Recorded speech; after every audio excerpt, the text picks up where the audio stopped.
Quel est l'objectif d'un PPMS, plan particulier de mise en sûreté? Être prêt face à une situation de crise liée à la survenue d'un accident majeur. À assurer la sécurité des élèves et des personnels en attendant l'arrivée des secours extérieurs. À appliquer les directives des autorités. Le plan particulier de mise en sûreté, le PPMS, doit permettre de répondre à 6 questions. Quand déclencher l'alerte et activer le PPMS? Dès l'audition du signal national d'alerte ou sur demande des autorités, appel téléphonique ou message vocal diffusé par véhicule sono, mais aussi à l'initiative du directeur ou chef d'établissement, si celui-ci est le premier témoin d'un événement de proximité pouvant avoir une incidence majeure. 2. Comment déclencher l'alerte? L'établissement doit définir son mode interne d'alerte accident majeur. Le signal enjoignant la mise à l'abri doit être distinct de celui ordonnant l'évacuation, donc de l'alarme incendie. 3. Signes appliqués dans l'immédiat.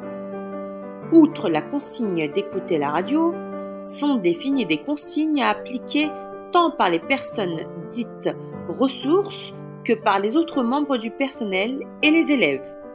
4. Où et comment mettre les élèves et les personnels en sûreté. Selon la nature de l'aléa, la configuration et l'environnement de l'établissement, un ou des lieux de mise en sûreté interne, mise à l'abri ou externe évacuation doivent être sélectionnés en liaison avec le propriétaire des locaux en tenant compte d'un certain nombre de critères. 5. Comment gérer la communication avec l'extérieur?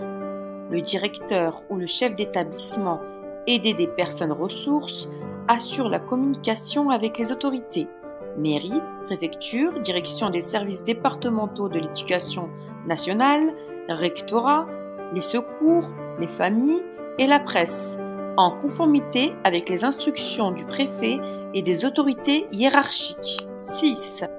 Quels documents et ressources sont indispensables lors de l'activation du plan? La liste des documents figure dans la maquette académique PPMS, plan particulier mise en sûreté. La validation du PPMS. Comment?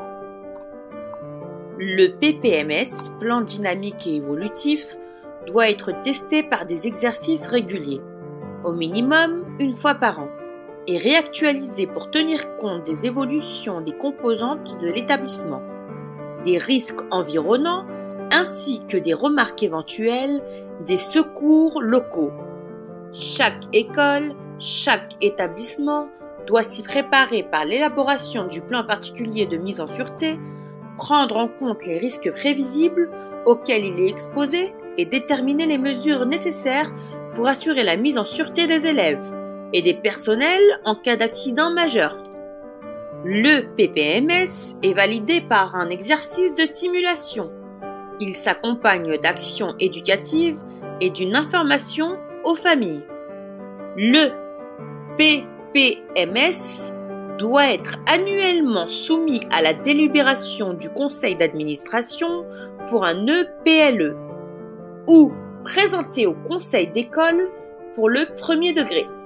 Le PPMS doit être communiqué au maire de la commune, au directeur académique des services de l'éducation nationale, d'ASEN, qui le tient à disposition du préfet, à la rectrice ou au recteur, ainsi qu'à la collectivité territoriale de rattachement.